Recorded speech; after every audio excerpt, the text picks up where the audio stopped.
Hello friends, welcome to our sir Bangla explanation channel. তো আজকে আমরা আবার এক্সপ্লেন করবো return of the frozen player chapter 6।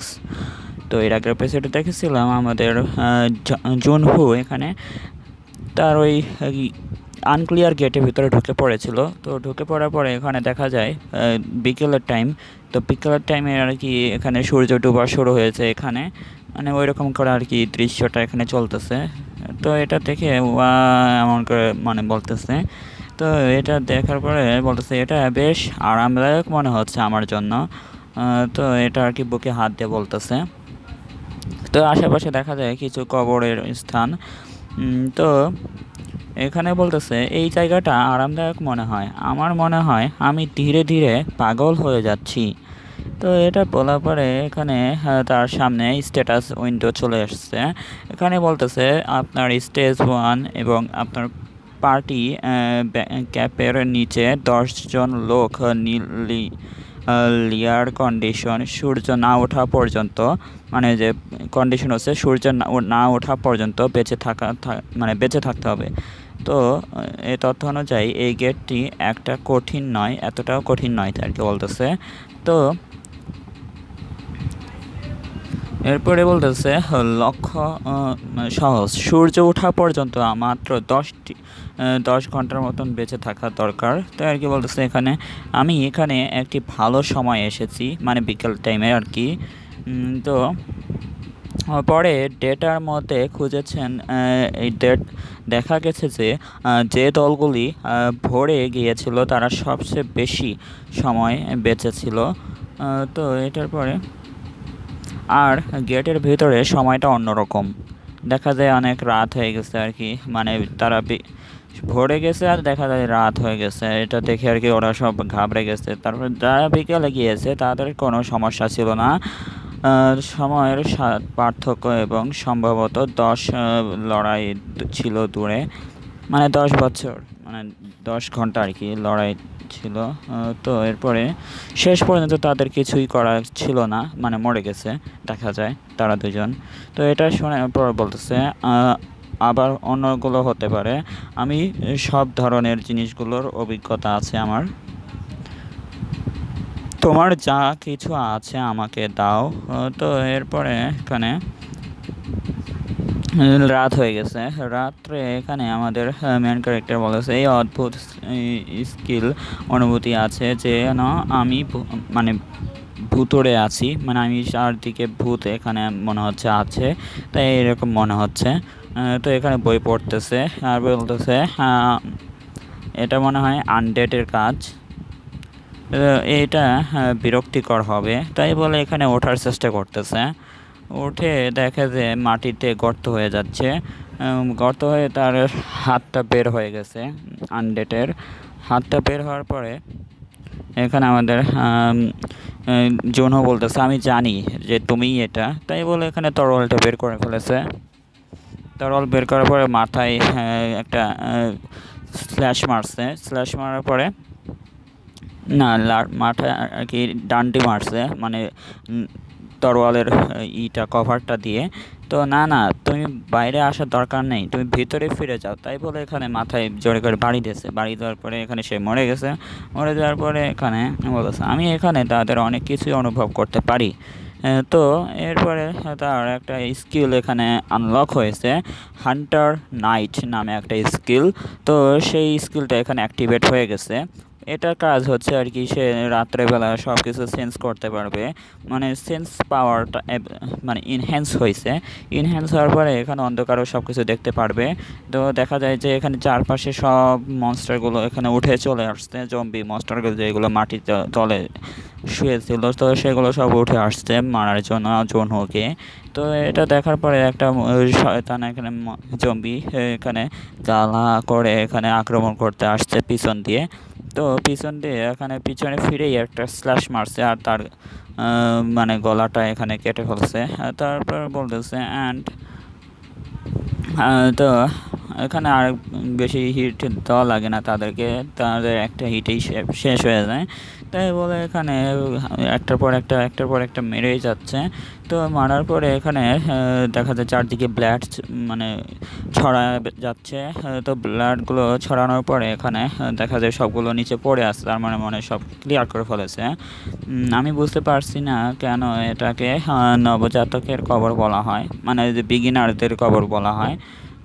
তো এটা এখানে আরও হান্টার এখানে চলে আসছে, মানে যে জম্বি এখানে চলে আসছে। তো জম্বি এখানে আবার আসার পরে ওঠার সুযোগই দেয়নি, ডাইরেক্ট যে একটা লাত্তি বা অন্য কিছু একটা মারছে, হয়তো দেখে মনে হচ্ছে লাত্তি মারছে। তো এটার মারার পরে বলতেছে, কিন্তু আমি একজন 2 সময়ের রকি।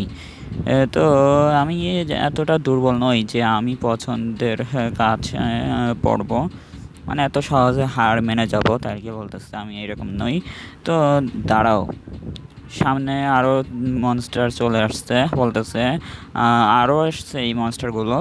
তো এটা দেখে বলতেছে ইজ ইট মানে এটাই তো। তো এখানে আশেপাশে কে যেন ডাকাডাকি করতেছে, বাঁচাও বাঁচাও বলে। তো কে এখানে?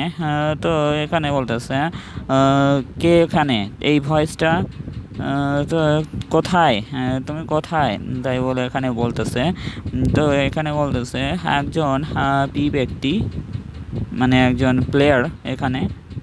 এখানে আবার কোত্থেকে এলো প্লেয়ার, তাই বলে এখানে একটা কভারের মধ্যে দেখতেছে, এখানে থেকে সব করে আবার আসতেছে। তো এটার পরে বলতেছে ও তুমি কি এখানে নিচে? হ্যাঁ আমি এখানে, তাই বলতেছে এখানে ওই যে নিচে ছিল সে বলতেছে। তো এরপরে তার বাক্স থেকে উপর থেকে মাটিটারে সরায় এনেছে। তো সরায় নেওয়ার পরে বলতেছে, তো তুমি এটার ভিতরে তাই না? তো এটা বলার পরে আমি আমার বন্ধুদের বিশ্বাস করেছি, কিন্তু তারা আমাকে মানে অনুসরণ করেছিল। আমি ছাড়া সবাই মারা গেছে এখানে, তাই আর কি ওই ভূতটা গল্প করতেছে এরকম করে। তো এখানে আমাকে হেল্প করো বের হওয়ার জন্য। তো এখানে বলতেছে বের করার আগে তুমি একটা জোরে করে চিৎকার দাও, যাতে আমি বুঝতে পারি তুমি কোথায়। তো এটা বলার পরে এখানে জোরে করে একটা চিৎকার দিয়েছে, আই হ্যাভ টু আমি তোমার লোকেশনটা ফাইন্ড করে ফেলেছি। তো এটা বলার পরে এখানে দেখা যায় এই মাথাটায় ওখানে কিনারে আছে হ্যাঁ করে চিল্লাচ্ছে। তো এটা দেখার পরে জুনহো তার বডিতে গুলি করে ফেলেছে এখানে মাথায়। তো এটা গুলি করার পরে এখনও গুলি করতেছে। তো এরপরে বলতেছে আমি ভেবেছিলাম এই গেটটি 100 জনের বেশি লোককে হত্যা করা খুব সহজ ছিল।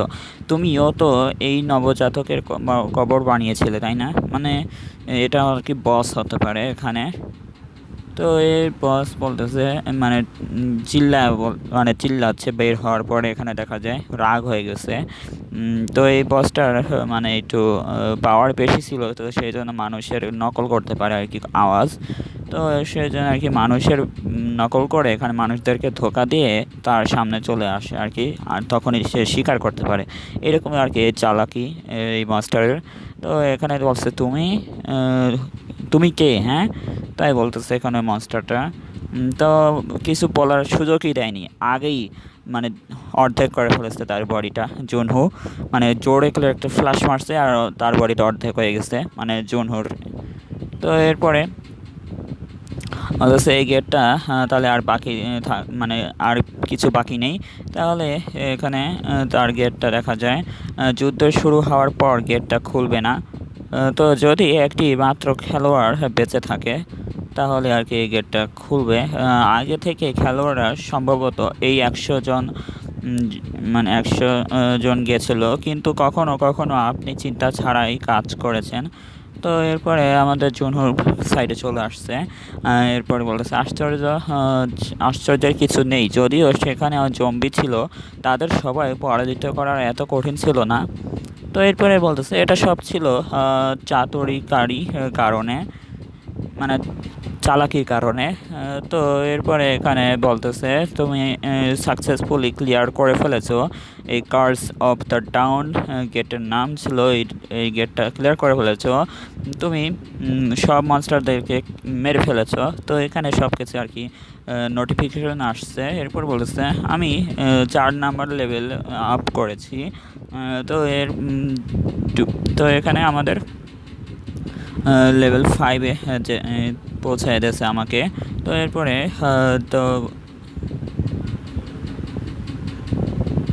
আমি অনেক খুশি যে আমার এখানে কিছু পাওয়ারটা আপগ্রেড হয়েছে। এখানে বলছে স্ট্রেংথ 30% বাড়ছে, স্ট্যামিনা এখানে 31, স্পিড 35, ম্যাজিক 26। তো এগুলো আর কি বাড়ছে, স্কিলও কিছু একটা বাড়ছে মনে হয়। তো এরপর বলছে হ্যাঁ এটা সত্যি সত্যি আমার সব কিছু বাড়ছে।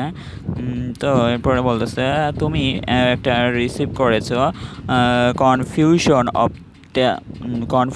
Of the death. তো এটা হচ্ছে ক্লিয়ার রেওয়ার্ড। তো এখানে পাইছে ক্লিয়ার রেওয়ার্ড। আমি অত্যন্ত খুশি। আমি ভেবেছিলাম আমি কিছু এলোমেলো আইটেম পেতে যাচ্ছি, যদি একটি নতুন দক্ষতা পেয়েছি তাই বলে অনেক খুশি হয়ে গেছে। মনে করছিল কিছু পাবে না। তো এরপর বলছে কনফিউশন অফ দ্য ডেথ। তো এখানে র্যাঙ্ক হচ্ছে সি। এটাতে তুমি যে কোনো আনডেড মনস্টারদের আর কি মেমোরি পড়তে পারবে তুমি। এখানে একে বলতেছে এখানে কি একটি স্মৃতি পড়ার দক্ষতা, মানে মেমোরি পড়ার দক্ষতা যে কোনো মৃতদেহর। আমি শুধু মৃতদের স্মৃতি পড়তে পারি। তো এটা বলার পর এখানে বলতেছে আশেপাশে কোনো মনস্টার দেখতেছে। আমি এটিকে একবার চালিয়ে দেখতে চাই যে কত মানে সত্যি এটা। তো শর্তগুলি নির্দিষ্ট, তবে আমি এটি ব্যবহার করতে পারি। তো এরপরে হ্যাঁ এটি একটি নতুন দক্ষতা যা আমি ভূতের মতো নয় খেলোয়াড় হিসাবে পেয়েছি, এস জুনহো। তো এরপরে আমি এখানে এক্সাইটেড হয়ে গেছি অনেক। তো এটা বলার পরে এখানে আমাদের দিন হয়ে গেছে মনে হচ্ছে, রাত থেকে। তার মানে গেটটা ক্লিয়ার। তো এরপরে আর কি এই চ্যাপ্টারটা এখানেই শেষ। তো দেখা হচ্ছে পরে।